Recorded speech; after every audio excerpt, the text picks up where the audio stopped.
Afternoon everyone, time for another video. Sorry it's long overdue. It's my 2021 Tesla Model 3 long range. Just thought I'd show people the real life ownership experience coming back to the car. Walk up to the car, open the door handle, step in. It tells me that someone's been near my car.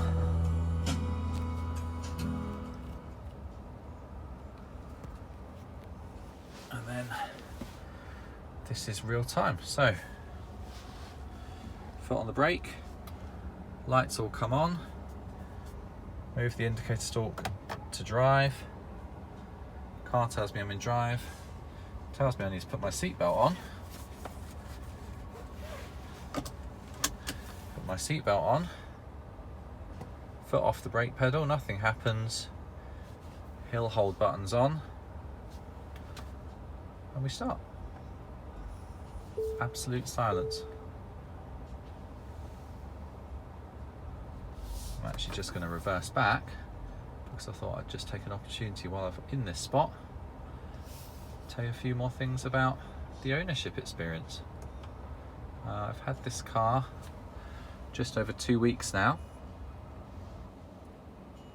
and I've done in that time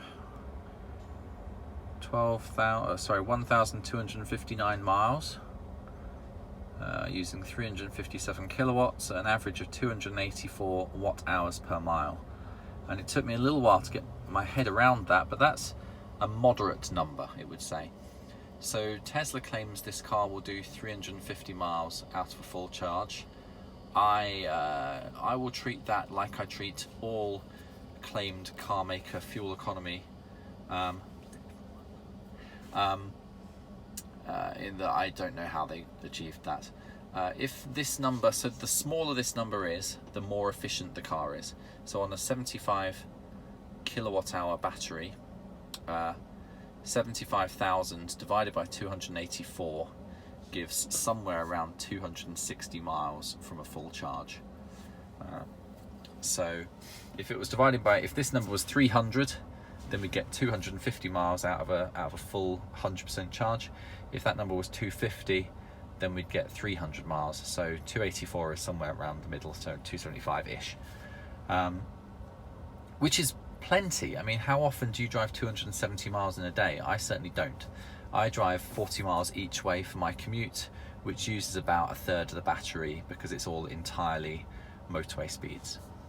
I have chosen on the settings to use my battery as a percentage. It just feels more normal to me. You can set this in the internal menu to do miles range to go, but I just felt that would be far too variable depending on speed and various other things, so I prefer just a percentage and it can just count down. If we go into this mode, this button here, so this button, energy, you can see my energy consumption graph over the last 30 miles, show my averages again, 288. So most of my driving is on a motorway, so this would be a fairly typical 70, 72-ish motorway cruise. Those of us who are coming to a Tesla from a diesel car, for example, would be interested to see. I mean, Teslas and electric cars in general, they're not best served driving at a steady speed on a motorway because they just have to keep on putting power into the motors, and they don't get to do any regenerative braking. These cars are most efficient on B roads, I think, with a little bit of acceleration, steady speed at maybe 40 or 50 miles an hour, and then lots of corners and braking to take energy back. I haven't got any science to back that up, that's just my perspective, but there, in a motorway there's very little regeneration going on, so the battery life is not so good. I wanted to show a few more things. Oh, this is nice, I hadn't even seen this. This little icon here tells me that I've got a software update to do. I'm not going to press it with you watching because I think it brings up the VIN number of my car. Yes, it does, so I'm just going to take that away for a moment.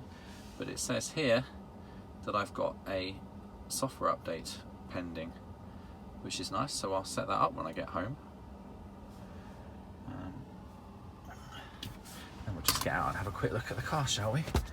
And then I'll sign off for the day.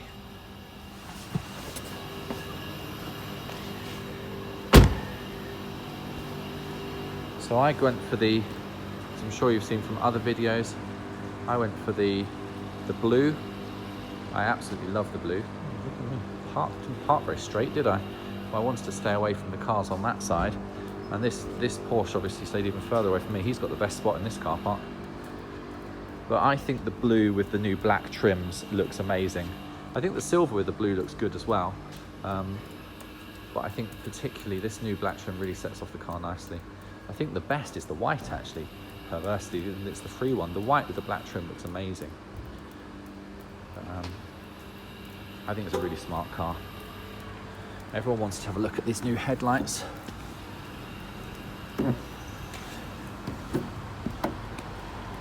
There was a lot more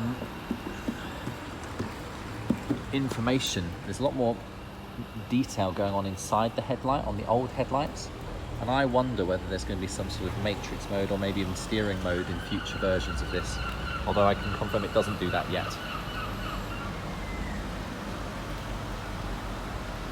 I think the blue in the sunlight looks amazing. The aero wheels, the updated aero wheels, I'm really pleased with as well. I think it's a really smart car. I don't have a single bad thing to say about it after 1,200 miles of ownership. Other than, you know, there's no way it's going to make the 350 miles that Tesla claim it will. I think in a previous video I showed you the boot in the dark. Here is the boot in some sunlight. There's lots of space. You can see I haven't kept this car particularly, not desperately keeping it clean. It's to be used. There's a usable space down there. It comes with a Type 2 charger, and they're in that black box. It's the 3-pin plug. Those come with the car. If you're getting one delivered, make sure you've got both of those. You're supposed to have one. Apparently I'm also supposed to have some mud flaps, but I don't, so I've got a service booked in with Tesla to get those installed.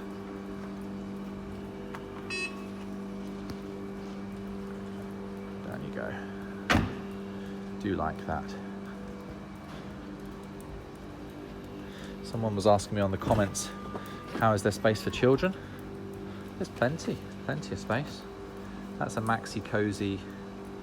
Is it a two-way pearl, possibly?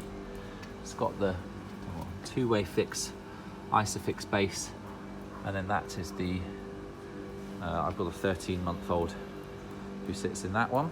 There's enough space behind the passenger. There's plenty of leg room for the passenger there. You can go a lot further forward if you wanted to.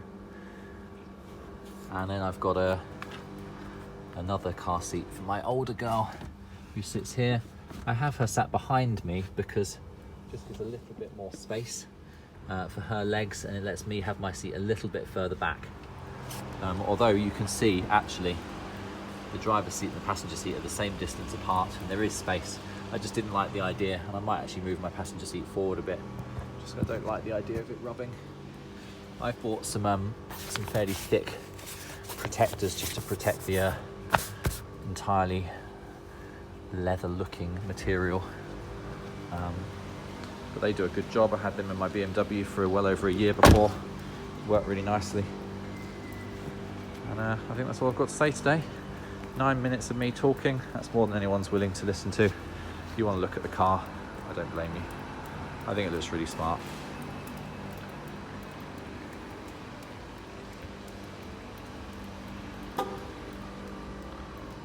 I got far enough away so it locked.